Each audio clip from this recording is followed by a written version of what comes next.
So today was full of little happy gender euphoria moments. I got called Mr. Micah a lot today. Well, completely femme. And that was really heartwarming that the kids just got it. But my favorite reaction, and it sums me up so well, I feel like, is I was in a new classroom and I took off my mask to blow my nose and I just hear a kid loudly whisper, "Oh, she's a boy." And I was like, yeah, you got it, kid. You totally got it. Okay, this is the fatness spectrum. A small fat is a size 18 and lower, 1X or 2X. I'm a 4X, 5X. I'm a size 26, sometimes 28. I am the super fat you say I'm speaking over. Coming out as trans to my second graders. I am trans. Silence. Do you know what that means? No. It means I was born a different gender than I feel inside. So you're a girl? No. Can you help me? I could have killed you, but I chose to let you live. I chose to let her live. As in, I had a choice. All women should have a choice. Do you realize what you just said? Killed. I cannot wrap my brain around this, no matter how I look at it. If you don't want to use the word kill, that's fine. If you want to use the word kill, that's fine. When you use hand sanitizer, you kill germs. I could have simply chosen to let you not exist, but I let you exist. I let you form past the zygote phase. Is that better? So yes, I realized what I just said, and I stand by it. If you want to get an abortion, get an abortion. If you don't want to get an abortion, don't get an abortion, but don't try to oppress my rights. Hi, my name is Anna, and I'm in a polyamorous relationship.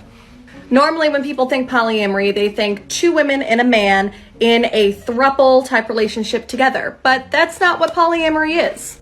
I mean, that's one type of polyamory, but polyamory is an umbrella term for many different types of non-monogamous relationships. I call my type of relationship a polycule or a constellation because it looks like a molecule or a constellation. There are several people involved in various different ways, and more people have joined than the last time I did one of these. So let's give a little update. I'm sure you can follow along just fine. Okay, so in the center of it all is obviously me. Here's me, in case you forgot. I run this account. I have bright orange hair. I am married to Jake. There's Jake, super cute. We currently live together. I am also dating Spencer. Here's Spencer. We've been together for a while, but are not currently living together. I am also dating Ellie. She's my newest relationship, but just as important as all the others. Now, Ellie is platonic life partners with Izzy. Here's Izzy, and that just means they plan on spending the rest of their lives together without any romance or sex involved. Now, Izzy is also casually seeing Spencer. Here's Spencer again, just in case you forgot. Remember, Spencer is dating me, and I am married to Jake. Now, Jake is currently dating Rocket. This is Rocket. They are very hot and very tall. Rocket also has another long-term relationship with his girlfriend, also has a queer platonic relationship with another partner. These partners don't wish to be included, which is perfectly fine, but that means y'all are not going to push to see them. Now remember, I am only dating Ellie and Spencer, and I'm married to Jake. Those are the only three people I'm involved with. This person, and Izzy could all have other partners. But seeing as they're not involved in my inner polycule, I don't know, and that's okay. Anyways, this is why we call it a polycule or a constellation.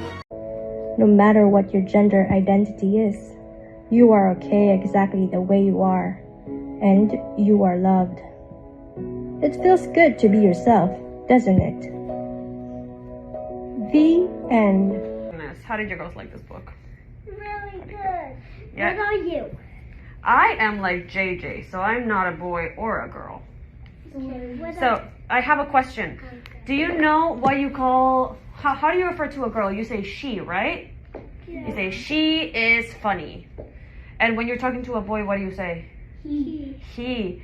And what should you say if you're talking to someone who is not a boy or a girl? Do you know? You say they.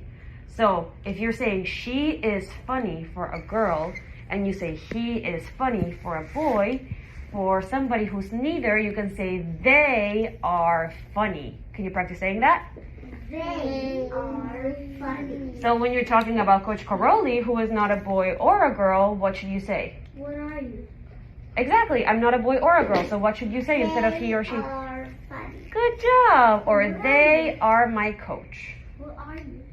I'm neither. I am what the book calls non-binary. Can you say non-binary? No, you're a girl or not a boy. I'm a boy I'm neither. and a girl. You're a boy and a girl, and that's okay, right? You're both. Huh? You're both. Yeah, you can be both, or you can be neither. When I was like two people kept saying. What do you feel? I can't tell you, but hang on. What do you feel now? You're a girl? Then that's what you are.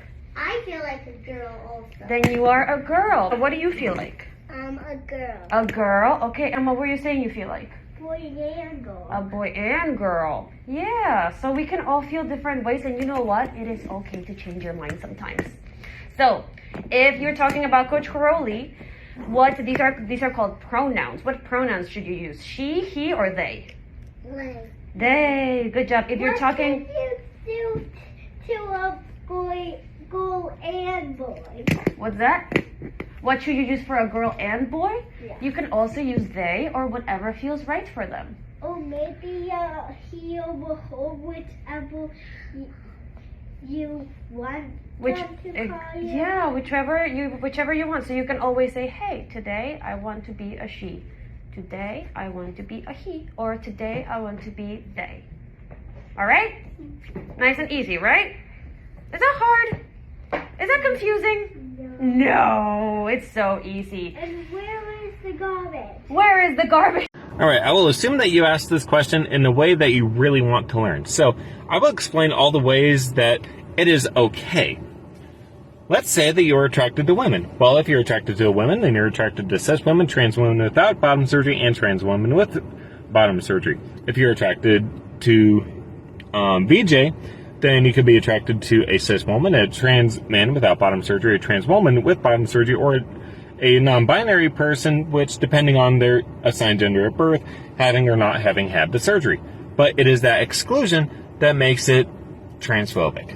So, if you say that you like women and you like VJ, then that would mean that you're attracted to cis women and trans women who have had bottom surgery.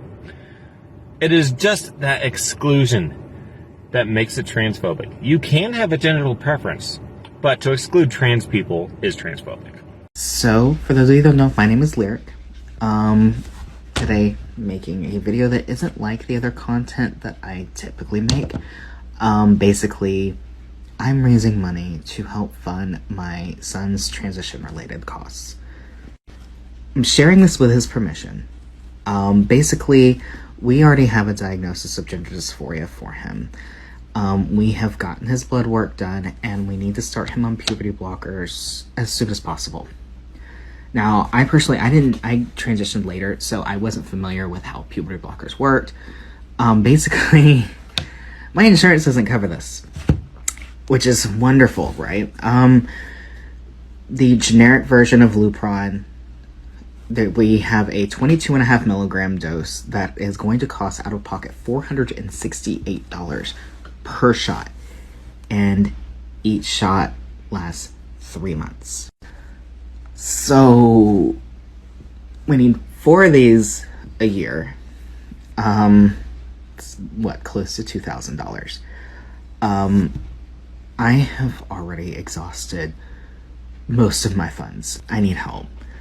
I want to raise money to help cover his transition-related costs, as it's very difficult to come out with that sort of money on short notice. I know that I'm asking a lot, but I would do anything to make sure that he is able to continue his transition seamlessly. Alright guys, so I have been put in the position to dead name and misgender students for the last few months or whatever since I started working at my current school corporation, and today was the day that I resigned.